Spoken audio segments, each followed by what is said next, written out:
Ya, Bismillahirrahmanirrahim. Assalamualaikum warahmatullahi wabarakatuh. Selamat sore teman-teman calon sarjana Ilmu Komputer Universitas Siber Asia. Bagaimana kabarnya? Bagaimana perkuliahannya di minggu pertama? Semoga aman dan lancar ya. Nah, ini kita ketemu di sesi pertama mata kuliah pemrograman web 1 dengan dosen pengampunya adalah saya sendiri, Riyad Zahara. Teman-teman bisa panggil saya Ya Riyad ya. sudah. Oke. Kurang lebih dalam satu semester ini nanti akan saya pandu teman-teman dalam perkuliahan di mata kuliah pemrograman web 1. Nah, ngebahas apa aja, model perkuliahannya gimana, kita akan bahas di pertemuan pertama kali ini ya. Oke, untuk perkenalan antara dosen dan pengajar tidak terlalu banyak atau tidak terlalu wah ya. Teman-teman nanti bisa akses profil saya lewat LMS juga ada, atau kalau mau akses di LinkedIn-nya juga bisa diakses. Kalau LinkedIn saya itu tinggal dicariin aja sih. Riyad Sahara. Nah, ini ada. Ada dua ya, ada satu yang saya udah lupa akun nih. Oke, bentar.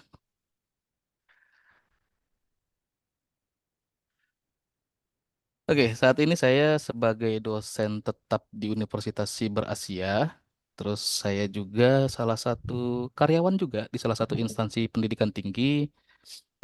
Posisinya kebetulan manajemen. Terus saya juga instruktur atau trainer di Hacktivate. Sebelum-sebelumnya ya biasa-biasa aja lah pengalaman kerja yang umum ya. Oke, kita ke Edlink kita.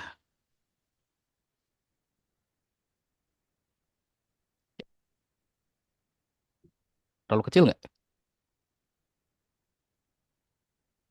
Kelihatan Aman lah ya, masih aman. udah saya zoom ya.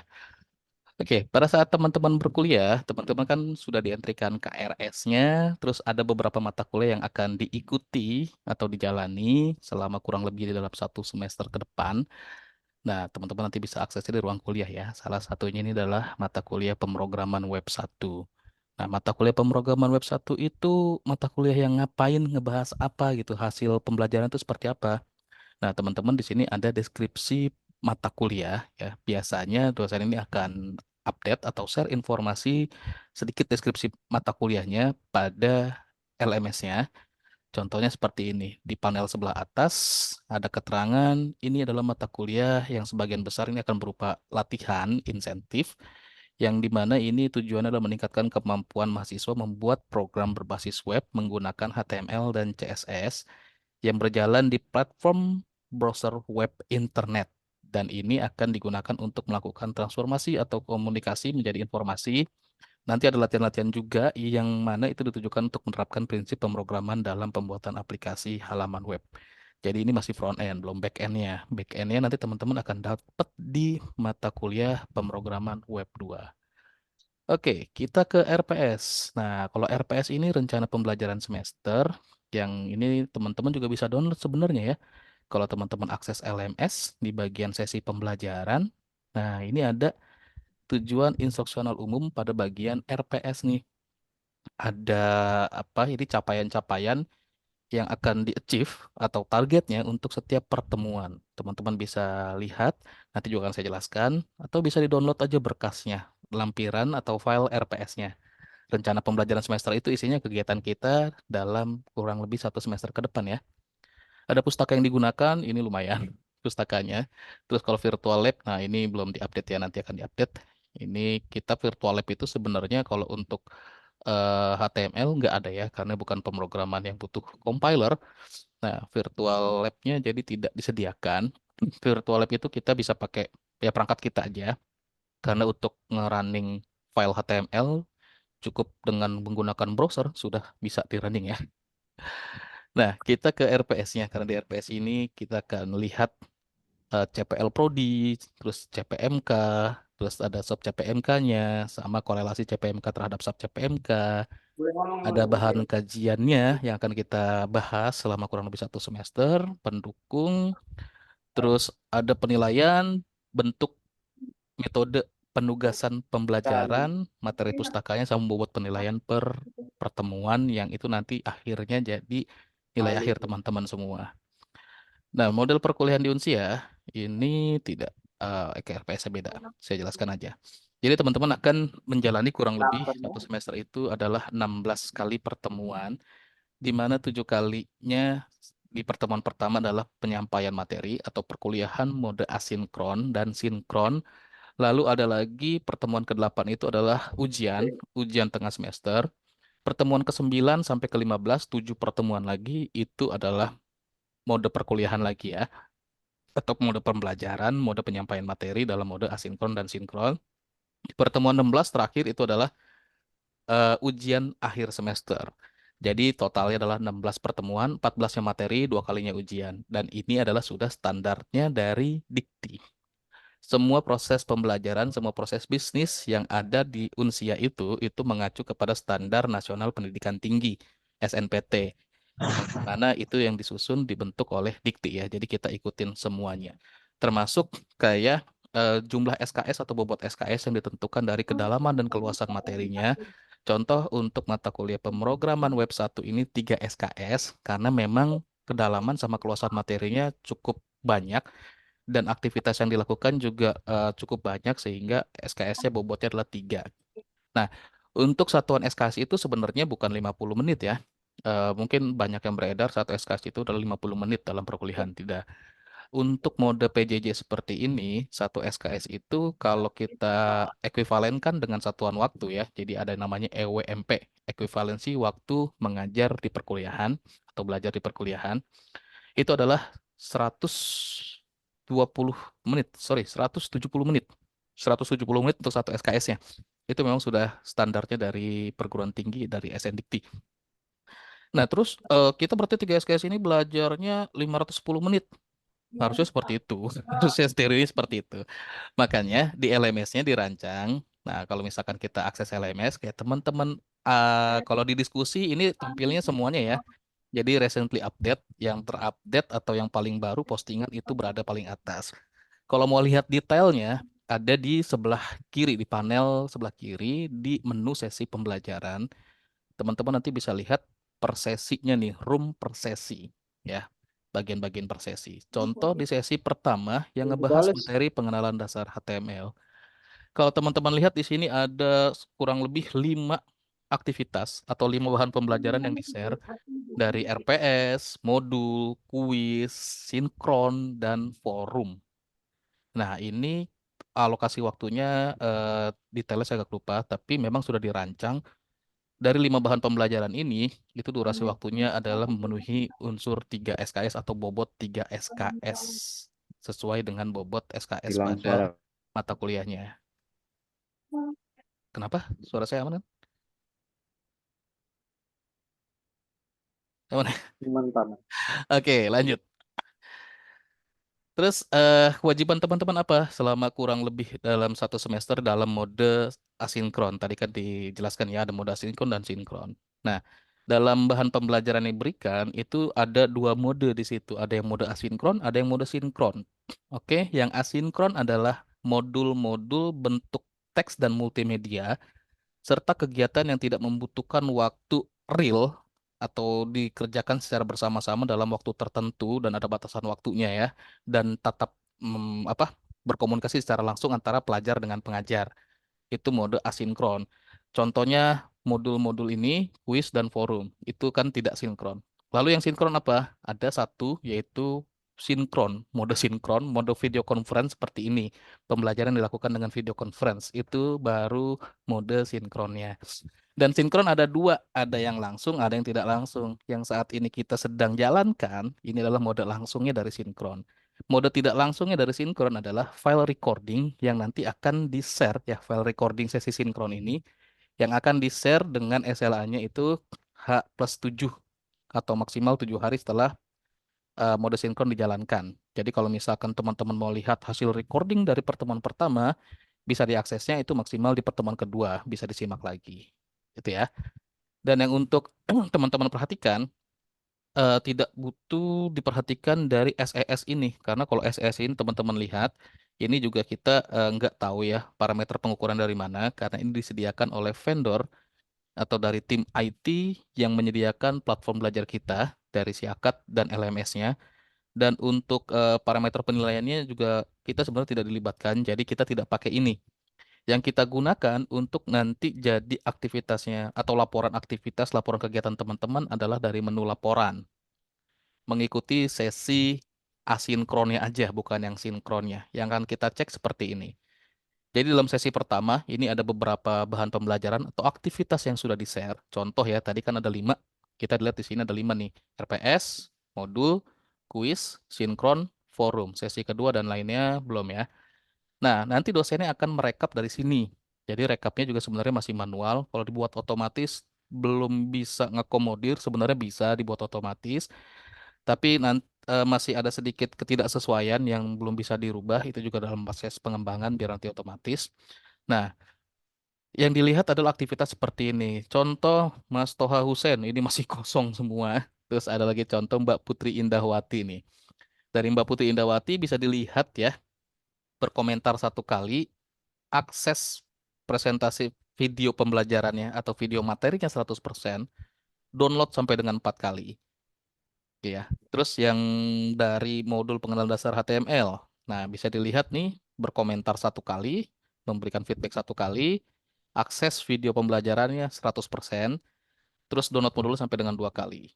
Quiz 2 kali dilihat, dapat nilainya 60. Nah, terus sesi sinkron belum ikut, forum juga belum melakukan feedback atau aktivitas di sesi forumnya. Contoh seperti itu. Oh, sorry.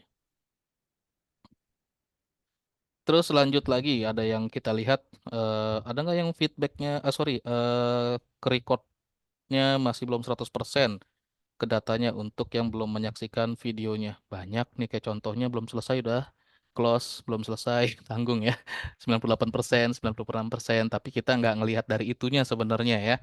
Yang kita lihat adalah dilihat berapa kali nih, contohnya ya, modulnya dilihat berapa kali atau sudah di-download. Kalau modul video atau modul multimedia, kita juga mengerti ada keterbatasan koneksi internet untuk rekan-rekan yang ada mungkin di daerah terpencil atau daerah yang tidak terlalu apa ya, fasilitasnya memadai, koneksi internetnya juga tidak terlalu bagus. Jadi kita tidak melihat juga nih dari progresnya yang sampai dengan 100%. Asal ada dilihat, di view, dan progresnya muncul, itu sudah kita anggap melakukan aktivitasnya gitu ya. Jadi ada banyak keringanan lah. Oke, dari perkuliahan tadi ada yang mau tanyakan? Oh ya, satu lagi, maaf.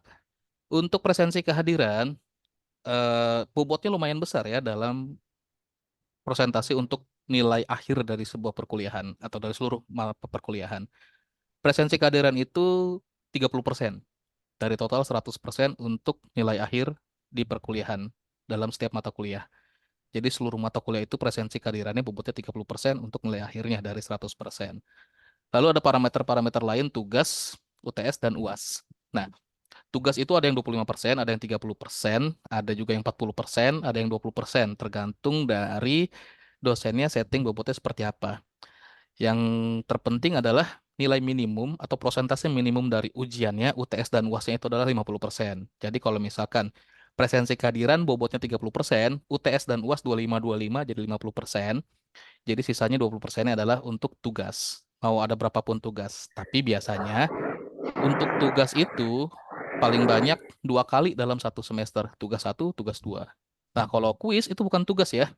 Kuis itu bahan evaluasi yang kita lihat untuk evaluasi sejauh mana pemahamannya atas materi yang sudah disampaikan per sesi. Nah, kalau tugas bentuknya beda dengan kuis.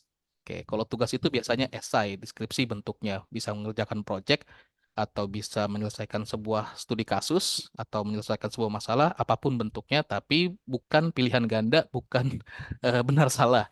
Kalau kuis itu bentuknya hanya ada 2, benar salah atau pilihan ganda. Nah, kuis itu seperti itu yang teman-teman sudah jalanin ya di kuis contoh di mata kuliah pemrograman web 1 ini. Jadi untuk tugas itu biasanya maksimal ada 2 kali, tugas 1, tugas 2. Terus kapan diberikannya? Biasanya tugas 1 itu sebelum UTS, dan biasanya juga di pertemuan 5 diberikannya. Nah, terus untuk tugas 2 itu sebelum UAS, antara pertemuan 12 sampai dengan pertemuan ke-14 diberikannya. Nah, oke, aturan mainnya seperti itu aja. Ada yang mau ditanyakan sebelum kita masuk ke RPS, kita bahas SRPS, terus kita bahas materinya sedikit. Mau Silakan. tanya tentang Ya, kuis. Kalau misalnya nilai kuis kita rendah gitu, berarti itu pengaruh nggak, Pak? Untuk nilai akhir. Ya. Kalau saya tidak, tapi balik lagi, dosennya punya otonomi keilmuan, punya independensi pengajaran di kelasnya. Ada yang menjadikan nilai kuis itu nanti sebagai nilai bantu untuk up nilai-nilai yang kurang optimal. Kayak misalkan nilai tugas, nilai UTS UASnya kurang optimal nih, kurang bagus gitu. Nanti akan diambil dari nilai kuis. Tapi ada juga yang menjadikan nilai kuis itu sebagai ngebantu lagi untuk nilai presensi kehadiran. Contoh kayak gitu. Tapi kalau untuk jadi parameter atau porsinya sebagai nilai akhir, nggak ada di kuis. Jadi nilai akhir tuh cuma ada 4 parameternya ya. Presensi kehadiran, tugas, UTS, UAS. Itu. Oke? Baik, Pak. Oke, sip. Ada lagi yang mau tanyakan? Silakan. Saya mau nanya Pak. Boleh, silakan. Nah, kan tadi kan di apa yang di Bapak tampilkan untuk bagian asesmen siswa kan ada Mm, enam mm, saya itu di video ada 40%. mm, Nah, untuk video itu eh, kan kadang saya nonton videonya itu di HP ya, jadi mm, suka nggak sengaja kepencet tuh. Jadi dari harusnya nonton dari awal tapi kepencet di akhir. Nah itu mm. apakah harus diulang lagi dari awal Nggak atau usah. ngelanjut sebenarnya bisa aja? Nggak usah. Jadi yang penting ini nih yang tadi saya sampaikan. Kita ngelihatnya teman-teman udah view, udah akses, udah itu aja. Progres yang ini Hmm, yang penting nggak strip ya atau nggak nol gitu. Kayak oke. misalkan ini siapa yang nanya? Mas Niko bukan? Iya betul saya. Nah, ini udah kita anggap udah menjalankan aktivitas asinkronnya, download modulnya, ngerjain kuisnya, terus ini sesi sinkron nggak dihitung ya. Nah, ini yang forum belum ditanggapi ya. Iya belum belum. Nah, itu dia. Oke. Tinggal kurang satu lagi. Nah, memang dari masing-masing dosen atau dari masing-masing pengajar dalam setiap mata kuliah, ada yang buat forum sendiri seperti ini. Contoh, ini kan saya create open diskusi tentang forum dengan tema forumnya atau pertanyaan forumnya saya buat ya, saya share. Tapi ada juga yang tidak. Sama seperti kelas saya nih, salah satu kelas saya. Jika memang tidak ada forum yang di-share, ya nggak ada nih. Contoh di pemrograman web 2. Nah ini nggak ada forumnya ya. Tapi gimana caranya teman-teman bisa mendapatkan keaktifan forum atau diskusi? Nah ini kan ada materi pembelajaran yang di-share. Teman-teman nanti bisa bertanya di sini. Nih. Nah, bisa bertanya atau kalau temennya ada yang bertanya teman-teman bantu jawab atau ada yang share link tambahan, link materi tambahan lainnya itu sudah dianggap aktif dalam berdiskusi atau menjalani forum. Itu, Mas Niko. Oh, oke oke. Jadi kalau misalkan teman-teman banyak yang nanya, ini mata kuliah ini kok nggak ada forumnya ya? Mata kuliah ini kok nggak ada kayak thread diskusi atau pertanyaan diskusi yang di open? Ya memang ada yang modelnya seperti itu, ada yang membuat seperti ini contohnya, terus nanti teman-teman bisa menanggapi, terus bukan hanya menanggapi ngejawab pertanyaan forumnya ya, tapi menjawab pertanyaan teman yang lain atau berdiskusi dengan teman-temannya atau rekan-rekan mahasiswa yang lain itu dipersilakan dan memang masuk parameter keaktifannya seperti itu. Kayak ini kan contohnya menjawab semua, tapi belum ada yang dijawab temannya ya. Nah, yang kita harapkan diskusi itu adalah diskusinya yang hidup, bukan hanya menjawab pertanyaan dari eh, dosen ya, tapi juga mungkin menjawab juga pertanyaan dari, kalau ada pertanyaan ya, jadi menjawab pertanyaan dari dosennya, terus ada pertanyaan juga yang disampaikan apa itu. Nah, kalau misalkan temennya ada yang bertanya nih, ini belum ada yang bertanya nih, saya juga masih nge-reply satu doang ya, karena dilihat semuanya jawabannya sama. Nah, nanti teman-teman misal kalau ada teman yang bertanya, terus misal nih si Mas Indra bertanya, nanti kan teman-teman mention nih kayak gini caranya. Mau jawab pertanyaan Mas Indra, kita ketikkan namanya Indra Fani. Nah, jawab dah pertanyaannya Mas Indra. Kalau misalkan Mas Indra bertanya, itu masuk juga sebagai aktivitas forum atau diskusi. Oke? Oke Pak, udah cukup jelas sih. Terima Iya. kasih Pak. Ada lagi yang mau ditanyakan? Kayaknya saya sudah Berarti pernah share. progres Iya, gimana? progres presensi kita bisa dilihat kita bisa lihat sendiri Pak ya, di laporan Hanya dosen yang punya role ke situ. bisa. Ya. Oke. Hmm.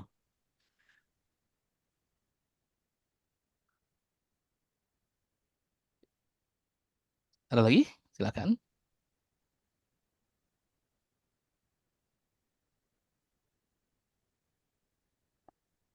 Nah, ini kayaknya file ini pernah di-share sama salah satu teman kita, atau saya pernah share, saya lupa juga ya. Jadi kewajiban akademiknya yang menjadikan presensi kehadiran adalah ini aja nih. Yang mode asinkron ya. Mode asinkron, view download modul, kerjakan kuis tugas, aktif diskusi forum, itu jadi presensi kehadiran. Video conference langsung tidak langsung itu nggak jadi parameter untuk jadi presensi kehadiran. Terus perkuliahan, semuanya serentak dimulai di Rabu jam 8, selesai Minggu jam 23.59. Oke.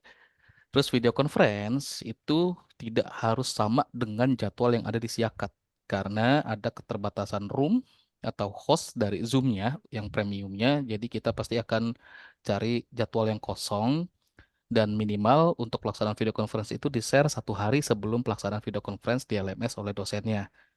Mungkin aja kayak pemrograman web 1 ini tidak bisa setiap hari Kamis, hari Jumat jam 16.30 bisa aja seperti itu. Tapi kebetulan memang sudah disetting sama prodinya di plot-plotnya waktu yang seperti itu. Jadi ya kalau untuk pemrograman web 1 insya Allah sampai ke depannya adalah setiap Jumat jam 16.30. Nah, kecuali ada halangan atau ada gangguan yang menyebabkan video conference berganti jadwalnya atau bergeser jadwalnya itu juga nanti akan diinformasikan lewat LMS. Semua informasi akan diinformasikan lewat LMS dan WA Group. WA Group ya. Clear ya untuk aturan mainnya? Tak Pak, lanjut ah. izin Oke, bertanya. silakan. Pak, kalau misalnya kita ngelihat videonya sama materinya di luar dari jam yang ditentukan itu termasuk ke presensinya atau enggak ya, Pak? Oh, kalau di luar minggu perkuliahan ya. Iya, Nah, betul. itu nggak masuk. Kayak misalkan minggu perkuliahan pertama. Minggu perkuliahan pertama ini kan kita mulai dari 5, dari tanggal 3 April dan berakhir di 7 April.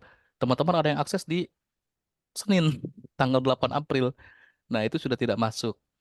Karena itu sudah masuk ke minggu selanjutnya yang jatuh di tanggal 10 hari Rabunya tuh.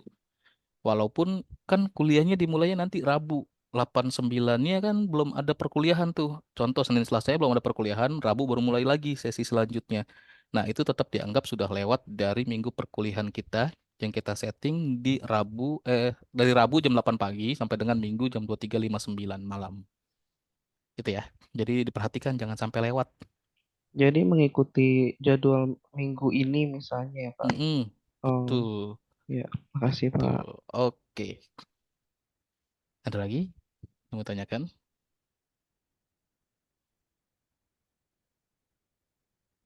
Udah ada? Beres? Oke, saya Oh, lanjut ke. Pak, Mas, Oh sorry, iya, Pak. silakan. Kalau misalnya video nggak ditonton tapi ditonton dong, itu termasuk ke presensi kan ya, Pak? Video recording atau video materi Materi, pembelajaran? materi, Pak. Nggak ditonton. Heeh. Maksudnya nggak di-download, Nggak harus tapi di-download kalau ditonton. video. Oh, Nggak harus oke, di-download. Jadi baik, video Pak. itu jangan di-download ya. Oh iya, Besar filenya. ya makasih, Pak. Video cukup di-view aja. View-nya kalau misalkan ada banyak pembukaan atau kayak ada ini nih, misalkan di pertemuan pertama, sesi aturan mainnya teman-teman sudah banyak yang paham, pengen langsung lihat materinya gitu. Di scroll gitu ya atau di skip, boleh aja sebenarnya nggak masalah. Yang penting udah di view. Beres? Ada lagi yang masih kebingungan aturan mainnya atau aturan perkuliahannya? Soalnya kemarin sempat Hmm, disinggung Pak, kalau gimana? videonya nggak boleh di skip gitu, nggak terhitung. Oh, oke. Itu ya tadi yang saya sampaikan beberapa dosen agak beda persepsinya. Terus independensinya atau otonomi atau aturan yang dia buat juga sedikit berbeda. Tapi kalau misalkan kayak yang dosen-dosen tetap sih sebenarnya hampir sama dengan saya ya. Karena kita kan ada dua model dosen ya, atau ada dua model dosen ya. Ada yang dosen tetap, ada yang dosen luar atau dosen eksternal. Nah, jadi kalau yang dua dosen-dosen tetap sebenarnya mengimplementasikan aturannya seperti itu. Video itu mau di skip nggak apa-apa gitu. Atau nggak sampai 100% juga nggak dijadikan parameter presensi. Yang penting sudah di view atau dilihat. Itu aja. Karena kita juga ada beberapa kasus ya, kayak misalkan mahasiswanya, contoh nih ada video pembelajaran seperti ini. Nah, di play, terus pengen melihatnya di YouTube. Ini kan nggak akan ke detect di LMS-nya. Kalau kita open di YouTube-nya langsung, gitu ya. Kalau kita open di YouTube-nya, itu nggak akan ke detect di LMS-nya, nggak akan ke apa record aktivitasnya. Yang ke record itu kalau kita saksikannya lewat LMS seperti ini, gitu. Itu ya.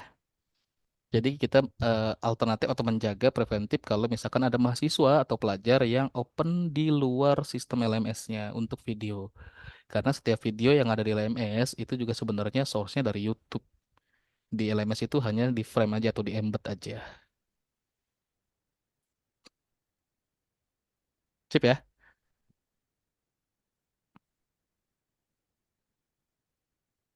Ada chat. Ya, kalau misalkan ada file-file pembelajaran yang bentuknya PDF, nggak bisa di-download, tapi di-view atau di-download ya. Nggak bisa di-view, tapi bisa di-download, itu masuk ya. Masuk ke dalam laporannya. Kayak tadi yang saya sampaikan atau saya contohkan, pada saat teman-teman melakukan download berapa kali, di sini ada ke detect. Nah, ini kan view-nya nggak nih? Ya, nggak di-view, yang bawah ada view. Mbak Putri nggak view, Muhammad Rafiq view. Terus tapi sama-sama download sebanyak 4 kali contohnya. Nah, Muhammad Alif nih nggak view, belum komen, terus belum nyimak video multimedianya, tapi sudah download. Nah, itu tetap kita anggap sudah melaksanakan aktivitasnya. Oke, ada lagi yang mau tanyakan tentang aturan mainnya? Kita keterbatasan waktu ya. Ini sudah jam-jam war takjil ya sepertinya nih. Pak, Ya, tadi kan ada satu materi yang tidak bisa di-download, apakah masuk, Pak? tidak bisa di-download. Yang saya komentar di forum tersebut, Pak. Oh, ini siapa nih yang nanya? Mas Davon ya? Iya, Pak. Ini view download ada, view download ada. Materi yang nggak bisa di-download kan kayak kuis sama sinkron kan, dan forum ya. Nah, Makanya iya betul, Pak. kita itu dibilangnya view atau download. Jadi bukan view dan download, view atau download gitu ya. Saat bisa di view, nggak mau di download ya silahkan aja. Tapi mau view dan download juga silahkan, mau downloadnya doang juga silahkan. Yang penting ada aktivitas yang dijalani. Kayak misalkan Mas Muhammad Ali Frido ini sudah melakukan aktivitasnya. Itu memang bagusnya di view dulu. Ini kalau yang langsung download nih, kalau yang download begini biasanya modelnya seperti ini. Kan ada materi ya kayak gini. Nah, terus langsung download nih. Nggak masuk ke dalam materinya kayak gini. Nah, kalau view itu seperti ini ya. Terus diklik. Nah, ini view. Ini view. Terus kalau misalkan langsung download tanpa dilihat materinya, itu aktivitasnya yang ke-record adalah download aja, nggak view.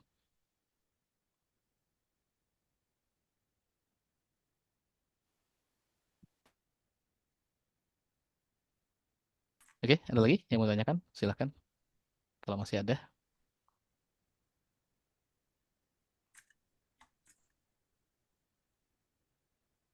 Nah, kalau view itu kan berarti kita view seperti ini. Ini view. Nah, yang langsung unduh atau klik unduhnya itu download aktivitasnya masuknya. Akses kelas, apakah harus sesuai jadwal atau hari sebelum sesudahnya kita akses apakah akan ke track tidak? S- eh ini kita ke track kalau misalkan aksesnya itu sebelum atau sesudahnya.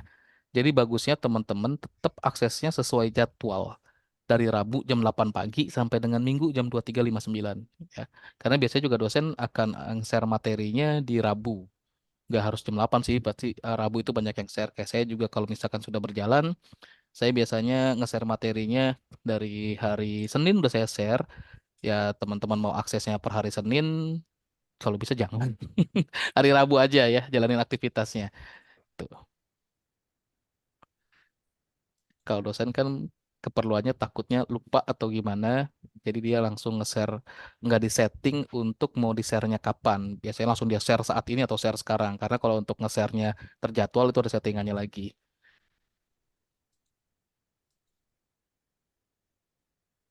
Oke, ada lagi yang mau tanyakan?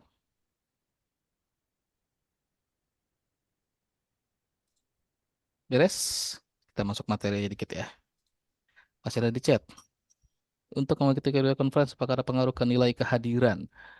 Pasti akan ada penilaiannya. Jadi setiap aktivitas yang teman-teman lakukan itu pasti akan ada apresiasinya atau penilaian khusus dari dosennya.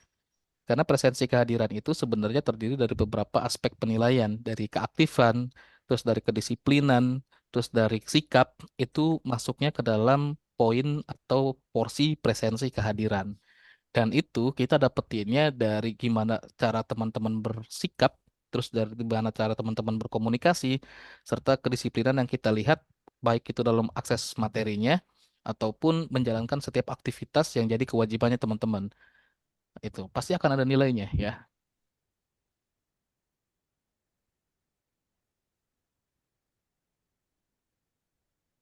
Ada lagi? Kita belum masuk materi nih. Masih ada pertanyaan lagi? Silakan.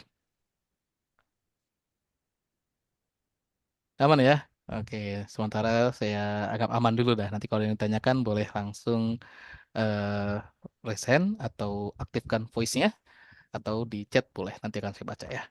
Nah, ini dalam setiap mata kuliah itu ada capaian pembelajaran yang ingin dicapai sebagai output atau hasil pembelajaran. Dari capaian pembelajaran itu terdiri dari beberapa macam jenis capaian. Yang paling tinggi adalah CPL Prodi dari mata kuliah yang akan dijalani, dapat capaian pembelajaran lulusan itu seperti apa. Terus ada capaian pembelajaran mata kuliah itu CPMK sama sub CPMK. Sub CPMK ini biasanya adalah capaian-capaian pembelajaran dari setiap sesi pembelajaran perkuliahan yang dijalani untuk setiap sesinya. Nah, ini teman-teman nanti bisa dibaca secara mandiri ya, saya nggak jelaskan terlalu banyak. Terus untuk materi yang dipelajari dalam mata kuliah pemrograman web 1 ini, kita masih terbatas di pembahasan mengenai HTML, CSS, JavaScript, terus teknologi-teknologi yang berhubungan dengan HTML, CSS, dan JavaScript ini. Termasuk Bootstrap, itu nanti akan kita bahas juga. Dan memang ini sebenarnya kurikulumnya dibuatnya pada saat tahun 2021, kurikulum pertama yang berlaku, direvisi di 2022. Jadi mungkin memang ada beberapa yang harus disesuaikan sebenarnya ya. Nah, tapi untuk merubah kurikulum kan nggak bisa sembarangan. Jadi implementasinya langsung di prakteknya aja, ada di serapan atau ada update apa mengenai pembelajaran dari setiap mata kuliahnya. Kayak contohnya, di sini kan nggak ngebahas Bootstrap ya, atau tools Bootstrap, tapi Bootstrap itu akan dibahas langsung untuk, misal di saat sesi pertama ini, saya akan jelaskan atau saya akan himbau teman-teman, nah nanti ini nih ada bahan pembelajaran lainnya selain dari modul. Nah, untuk tools yang dipersiapkan untuk belajar mata kuliah pemrograman web 1 ini, itu teman-teman diharapkan eh, punya yang namanya VS Code ya, atau text editor, mau VS Code, mau Sublime Text, mau Notepad++, mau Notepad doang juga boleh. Nah, nanti teman-teman download aja ya, Visual Studio Code, yang bentuknya seperti ini.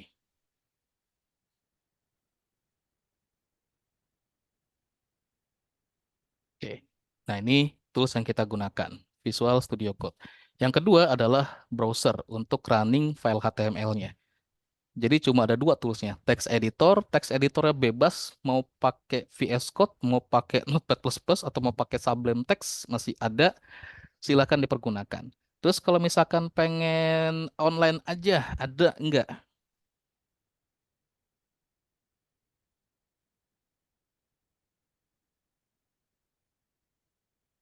Eh, banyak.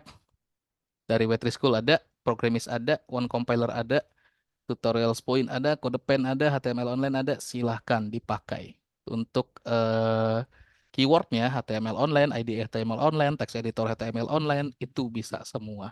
Jadi kalau yang mau offline menggunakan VS Code atau Visual Studio Code dan browsernya. Terus mau yang online bisa pakai yang ini banyak ya. Dan materi saya selain dari modul kita ngambil dari Wetri School. Nah, Jadi buka aja Waitress School, terus cari HTML. Mana di HTML ya? Oke, ini dia di atas. Nah, ini materi supplementarinya, tambahannya yang di sini juga kita bisa langsung coba nih. Contoh misalkan mau lihat HTML paragraf. Nah, kan ada try it yourself-nya ya. Ini ya IDE online-nya nih. Itu kita klik, nih running ya. Ini kode HTML-nya, dan ini adalah hasil running dari kode HTML-nya. Tanpa kita pakai tools offline ya. Terus satu lagi yang kita akan pelajari adalah Bootstrap. Nanti teman-teman silakan akses Bootstrap. Saat ini Bootstrap-nya sudah versi 5. Oke. Yang saya akan sampaikan adalah yang versi 5 atau yang terbaru ya. Dan nanti gimana integrasinya Bootstrap ini dengan file HTML kita. Dan ini tutorialnya sangat lengkap, sangat banyak. Jadi kayaknya kita nggak akan kesulitan harusnya ya. Karena ini semuanya sudah ada. Oke, itu untuk tools-tools pembelajarannya. Ada yang ditanyakan?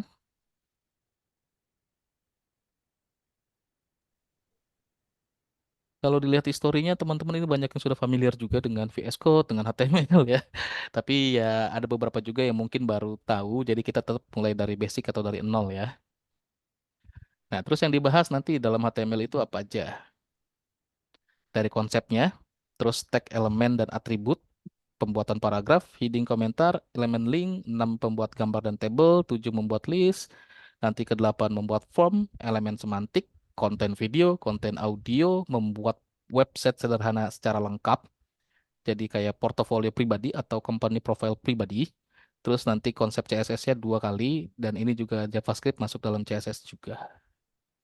Nah, terus untuk UTS-nya sama UAS-nya bentuknya seperti apa? Project base. Jadi nanti untuk UTS teman-teman ngebuat atau nge-create satu halaman web sendiri, tapi nggak pakai tools ya, nggak pakai kayak link R atau bukan pakai WordPress atau pakai CMS, tapi pure murni dari scratch. Nah, tapi nggak dari nol banget. Teman-teman boleh pakai teknologi lain, misalkan dari Bootstrap atau download template atau download boleh, asal dimodifikasi jadi punya sendiri. Untuk UAS-nya sama seperti UTS-nya, project based juga, tapi lebih besar skupnya atau lingkup pembahasan yang dibahas dan dikerjakan untuk UAS-nya atau ujian akhir semesternya. Beres? Jadi ditanyakan? Kita masuk ke materinya ya. Dan di materinya ini juga nggak terlalu banyak saya jelaskan. Kenapa? Karena sinkron ini adalah penjelasan lebih lanjut sebenarnya dari materinya serta contoh-contoh langsungnya atau best practice-nya seperti apa. Jadi bukan dijelaskan lagi apa yang sudah dituliskan atau disampaikan melalui modulnya. Jadi kayak apa itu HTML dan lain-lain itu sudah tidak dijelaskan lagi di sinkronnya. Karena model belajar kita adalah sudah menganut kurikulum OBE, Output Outcome Based Education, di mana model belajarnya adalah SCL, Student Centered Learning. Jadi dosen itu sebenarnya bukan sebagai pengajar lagi dalam proses pembelajarannya, lebih ke arah fasilitator atau mentor yang akan memandu belajar apa nih, terus belajarnya dimulai dari mana, sampai hasil akhirnya seperti apa. Itu yang jadi peranan dosen sekarang. Dan memang peran utamanya adalah di pelajarnya atau di studentnya. Dan model belajar teman-teman itu diharapkan pakai model belajarnya yang paced learning, belajar secara mandiri, self learning ya, terus discovery learning, mengakses atau mencari materi tambahan lainnya di luar sumber yang sudah disediakan itu wajib. Terus juga explore learning dan experimental learning. Jadi setiap apa yang sudah dipelajari ya harus dipraktekkan bagusnya, apalagi untuk mata kuliah yang jenisnya praktikum seperti pemrograman web 1 ini. Gitu ya. Oke, jadi kalau untuk materi teman-teman nanti bisa baca, terus bisa disimak juga melalui modul video yang sudah di-share. Kita coba langsung contoh prakteknya aja ya. Nah, ini ada aturan-aturannya. Saya di sini menggunakan yang online dulu nih ya. Kita pakai yang online dulu, contoh dari Waitress School ini. Oke, saya pakai contoh IDE online-nya atau tools online dari Waitress School. Contoh, ini ada HTML yang pertama ya.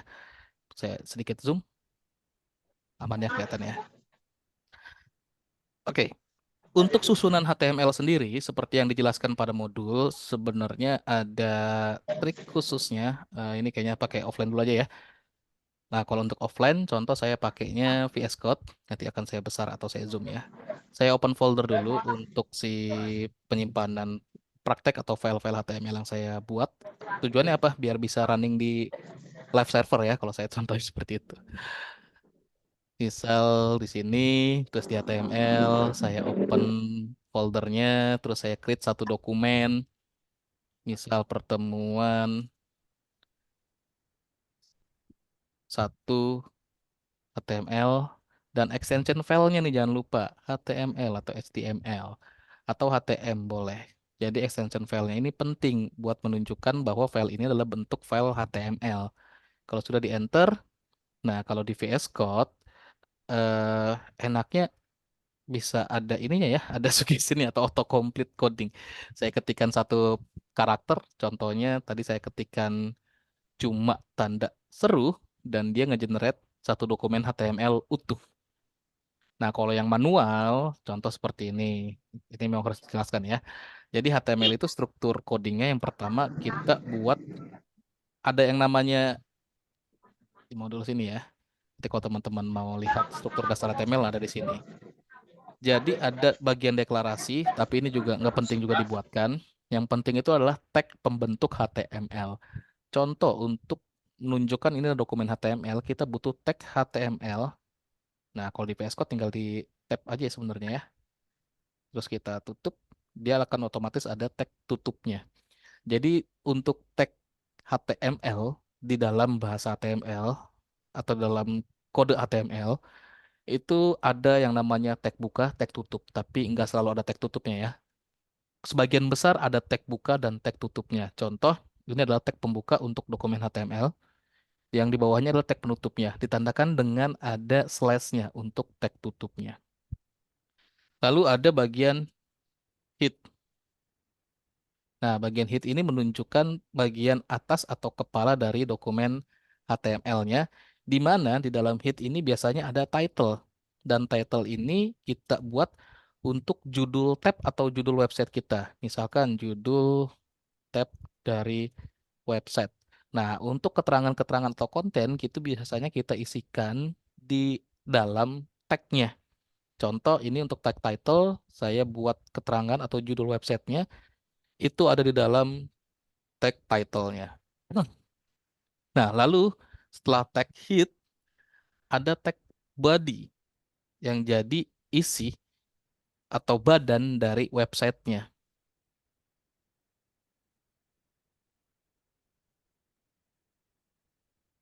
Nah, contoh seperti ini. Ini contoh saya save, terus saya mau running di browsernya. Kita bisa akses tempat kita nyimpen filenya. Contohnya tadi saya akses di sini. Nah, ini ya dokumennya. Kita bisa buka di browser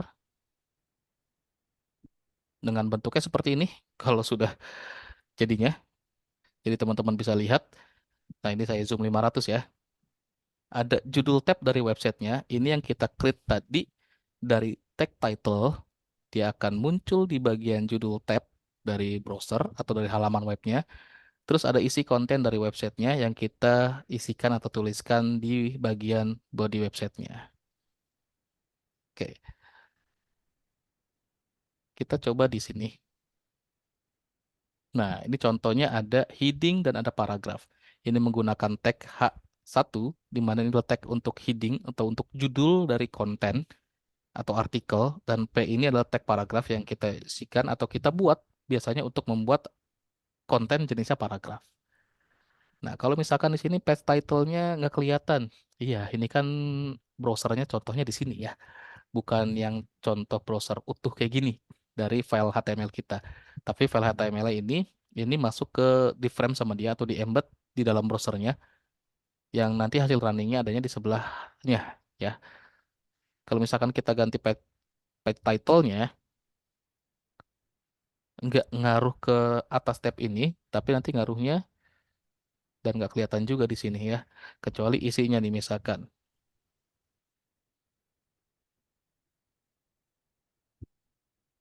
Nah, ini baru berubah. Oke, kita lanjut lagi kalau misalkan mau menggunakan Bootstrap.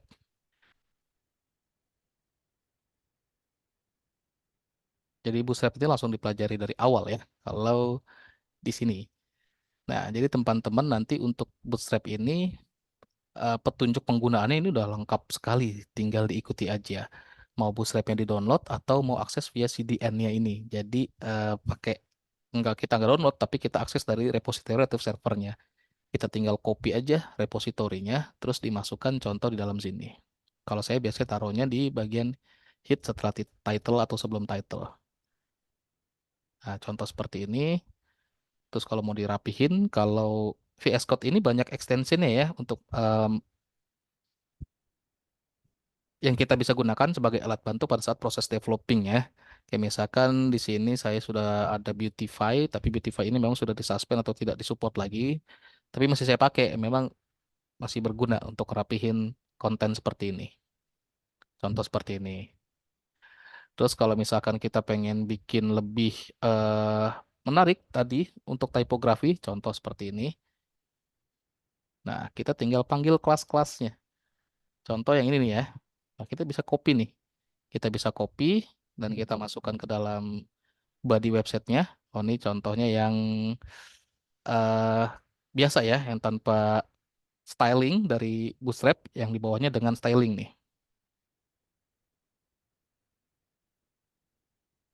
Nah, terus biar ke enter saya pakai BR atau ENDL bisa ya.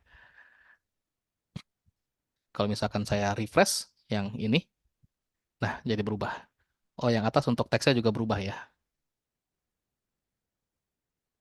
Ini zoom 300-nya. Oke, ada pertanyaan mengenai pengenalan HTML ya? Silakan kalau yang mau ditanyakan.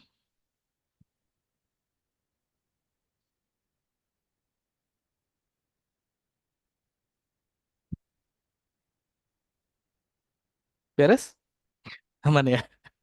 Nah, saya mau tanya Pak, Mm-mm. penggunaan VS Code nih. Saya kan punya VS Code nih. Mm-mm. Dan pernah coba dulu, cuman berarti HTML itu bisa langsung otomatis Pak ya di VS Code itu ya. Bisa ada fitur auto suggestionnya, auto correctionnya, apalagi kalau misalkan kita tambahin extensionnya misal ya HTML, kita mau nambahin extension-extension yang berhubungan dengan kita belajar HTML. Contoh nih, ada HTML, CSS, support intelligence. Nah, ini bisa kita tambahin nih. Dia isinya apaan aja sih fiturnya? Nah, ada atribut completion. Tuh. Jadi kayak nanti kayak tadi yang auto completion atau auto suggestion kayak gitu. Support support completion from in file defect styles dan lain-lain. Support language juga CSS-nya. Nah, ini bisa kita tambahin nih. Terus kalau misalkan kita mau nambahin lagi yang boilerplate, nah kita lihat dulu fungsinya itu apa aja atau penggunaannya apa aja. Kita butuh nggak? Kayak misalkan contoh seperti ini. Dia kan ada dokumentasinya ya. Oh, sorry belum saya share. Belum share Maaf, screen, maaf, maaf, belum maaf. share. Maaf ya. Oke. Nah, balik lagi. Oke, contohnya kan kalau tadi saya kayak autocomplete gitu ya.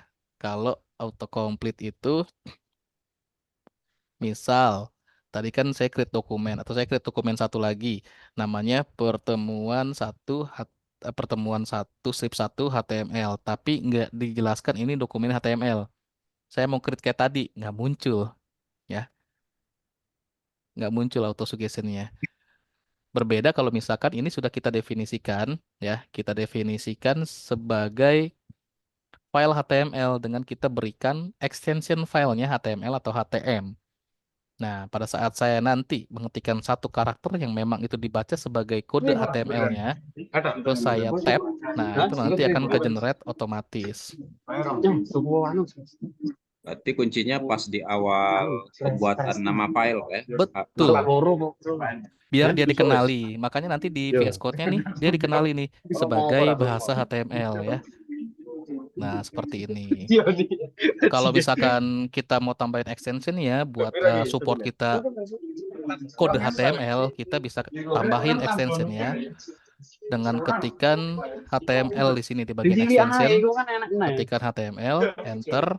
Nah, ini ada banyak nih, ada banyak yang bisa kita tambahkan extensionnya, misalkan HTML, CSS support atau HTML boilerplate. Penggunaannya atau kayak tadi yang saya sampaikan, kegunaannya untuk apa aja, penggunaannya gimana, ada dokumentasinya, dilihat dulu. Kalau kita butuh ya tinggal install, kalau enggak ya jangan. Terus contoh kayak gini nih, IntelliSense for CSS class dan names in HTML. Nah, contohnya penggunaannya seperti ini. Kalau kita butuh bisa kita pakai, kalau tidak ya nggak usah. Gitu ya.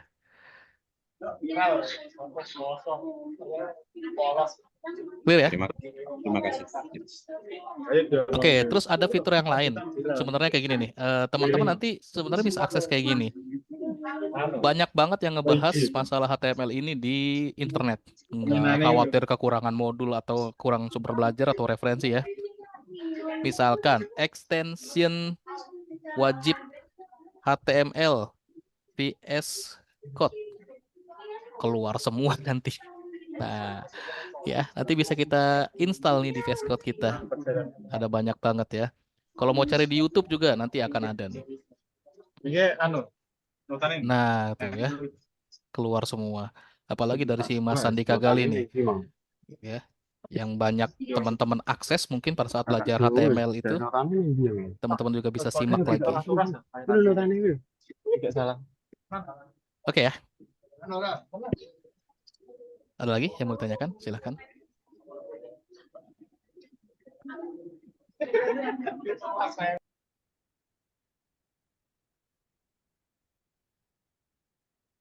Beres?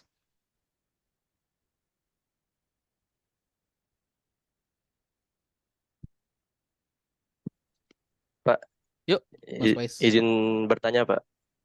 silakan. Mungkin berarti nanti akses kuliahnya itu dari hari Rabu aja, Pak ya? Berarti hari Senin Iya, Selasanya itu nggak usah gitu, Pak ya? iya. Karena Oh, gini, takutnya kalau teman-teman aksesnya Senin Selasa, itu dosen ngereka presensinya Senin Selasa. Gitu ya. Takutnya oh, teman-teman juga melakukan aktivitasnya setelah dosennya melakukan proses rekap presensi. Jadinya kan nggak kedetek sama dia. Itu ya. oh, Jadi iya. hindarilah untuk akses perkuliahan Senin Selasa atau melakukan semua aktivitas di LMS Senin Selasa. Karena Senin Selasa itu disediakan waktunya untuk dosen itu merapikan proses administrasi pembelajaran atau perkuliahan di kelas-kelasnya mereka. Tuh, termasuk tadi untuk rekap presensi kehadirannya teman-teman atau aktivitas kehadiran teman-teman, aktivitas kegiatan pembelajaran yang di LMS untuk dijadikan presensi kehadirannya. Gitu ya. Oh, iya, Pak. Baik, terima kasih, Pak. Oke, ada lagi yang lain yang mau tanyakan? Silahkan sebelum kita akhiri.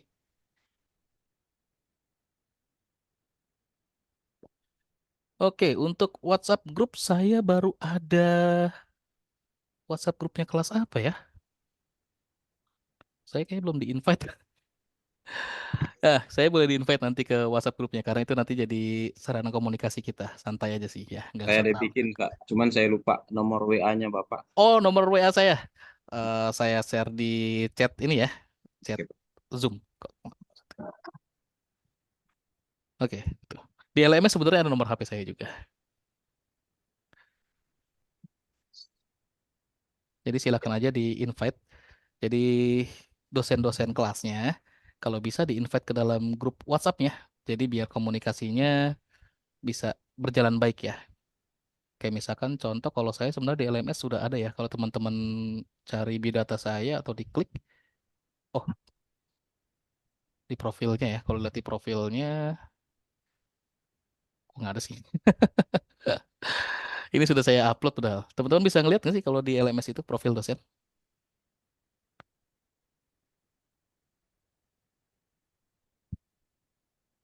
Oh, nggak kesimpan.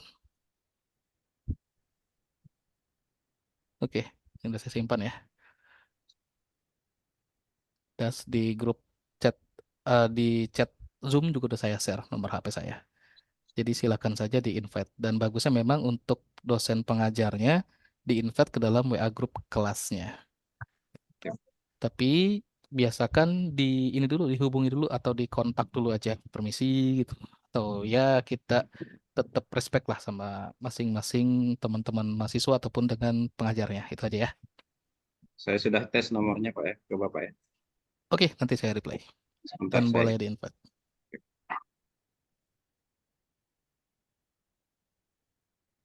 Udah saya reply ya. Nah, kalau misalkan teman-teman, wah ini grup banyak banget ya, gitu dan lain-lain. Ya, memang perkuliahan kita keterbatasannya adalah tidak ada interaksi langsung di kelas. Jadinya kita manfaatkan media komunikasi digital. Salah satunya adalah WhatsApp atau Discord atau LMS. Jadi mungkin teman-teman akan lebih banyak lagi nih apa komponen digital yang akan ada di perangkatnya. Kayak misalkan WA Group itu pasti akan jadi banyak banget. Nah, tapi ya itulah alternatif kita untuk berkomunikasi karena medianya hanya itu.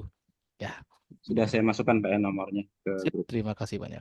Oke, ada lagi yang mau ditanyakan sebelum kita akhiri dan kita harus war takjil untuk yang daerah Indonesia bagian barat. Tadi teman kita yang di Makassar sudah ada yang berbuka puasa. Selamat berbuka puasa ya. Nah, satu lagi pengumuman. Minggu depan itu kan kita sudah masuk liburan Lebaran ya. Liburan Hari Raya Idul Fitri. Nah, itu nanti mode sinkronnya tidak ada di pertemuan kedua. Nanti lanjut lagi di pertemuan selanjutnya. Untuk mode sinkron biasanya paling sedikit 4 kali dilaksanakan, paling banyak itu 7 sampai 14 kali. Nah, paling sedikitnya 4 kali, paling banyaknya adalah 7 sampai 14 kali ya. Tergantung nanti dosennya dia apakah minimum 4 kali atau bahkan ada yang kadang-kadang 14 kali sinkron tuh, rajin gitu ya. Cuma tadi minimum 4 sampai dengan 7, paling banyaknya adalah 14 kali mode sinkron seperti ini. Yang nanti info tentang sinkronnya itu akan di-share 1 hari sebelumnya. Tapi teman-teman jangan khawatir, itu kan bukan kewajiban ya mode sinkron. Yang kewajiban adalah asinkron. Berapapun mode sinkron yang dilaksanakan, yaitu adalah hak pengajarnya. Karena dia mau buat dokumentasi untuk bahan belajarnya, ya dipersilakan saja. Apalagi kalau di-share, ya kita berterima kasih dilengkapi materinya. Tapi kalau teman-teman keterbatasan kesempatan untuk mengikuti mode sinkron, ya kan nggak masalah karena bukan kewajiban ya. Itu aja yang saya sampaikan untuk pertemuan kita pertama di sesi 1 untuk mata kuliah pemrograman W1. Jika tidak ada yang ditanyakan, saya akhiri ya. Aman ya? Untuk hari Aman, Pak. Oke, Aman, sekian Pak. untuk materi kita di hari ini. aman Pak. Jangan lupa untuk dieksplor lagi materinya. Terus tadi ada prakteknya sedikit, silakan diikuti. Tools-tools yang digunakan sudah di-share juga. Jadi mata kuliah ini adalah mata kuliah praktikum di mana teman-teman sebaiknya wajib tuh untuk eksperimentalnya atau dicoba-coba. Mudah-mudahan materi yang bermanfaat. Mohon maaf jika ada kesalahan dalam penyampaian. Saya akhiri wabillahi taufiq wal hidayah. Assalamualaikum warahmatullahi wabarakatuh. Selamat sore, selamat berbuka puasa bagi yang menjalankan ibadah puasa. Waalaikumsalam Waalaikumsalam warahmatullahi warahmatullahi wabarakatuh.